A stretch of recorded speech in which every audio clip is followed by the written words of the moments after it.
कालचा दिवस महाराष्ट्रासाठी अतिशय ऐतिहासिक होता। नवरात्रीच्या पहिल्या दिवशी घटस्थापनेच्या दिवशी महाराष्ट्राची मान अभिमानाने उंचावेल अशी बातमी समोर आली आहे।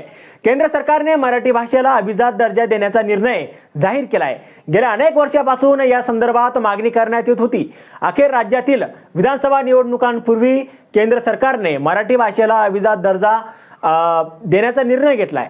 मराठीसह 5 भाषांना अभिजात भाषेचा दर्जा दिलाय। त्यात बंगाली, आसामी, पाली आणि प्राकृत या भाषांनाही अभिजात भाषेचा दर्जा मिळाला आहे। दरम्यान केंद्र सरकारचा हा निर्णय आल्यानंतर महाराष्ट्र नवनिर्माण सेनेचे अध्यक्ष राज ठाकरे यांनी पहिली प्रतिक्रिया दिली आहे। एक्स या सोशल मीडिया नेटवर्किंग साईटवर अधिकृत अकाउंटवर राज ठाकरे यांनी एक पोस्ट शेअर केली आहे। ती पोस्ट जशीच्या तशी आहे। आजच्या घटस्थापनेच्या दिवशी मराठी भाषेला अभिजात भाषेचा दर्जा मिळाला याबद्दल सर्वप्रथम महाराष्ट्रातील अनेक महाराष्ट्राच्या आणि देशाच्या बाहेर पसरलेल्या तमाम मराठी जनांचं अतिशय मनापासून अभिनंदन। मराठी भाषेला अभिजात भाषेचा दर्जा मिळाला हवा ही मागणी मी मुंबईत छत्रपती शिवाजी महाराज मैदानात श्री नरेंद्र मोदी यांच्या समोर केली होती। तेव्हा श्री नरेंद्र मोदी हे 2024च्या लोकसभेच्या सार्वत्रिक निवडणुकीत NDAचे पंतप्रधानाचे उमेदवार होते।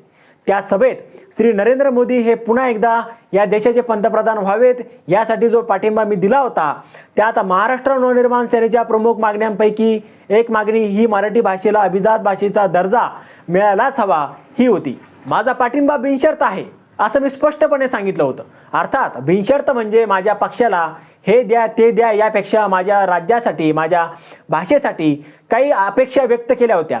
त्यातल्या एका मागणीची आज पूर्तता झाली। त्याबद्दल पंतप्रधान श्री नरेंद्र मोदी तमाम केंद्रीय मंत्रिमंडळाचे मी देखील आभार मानतो असं राज ठाकरे म्हणाले।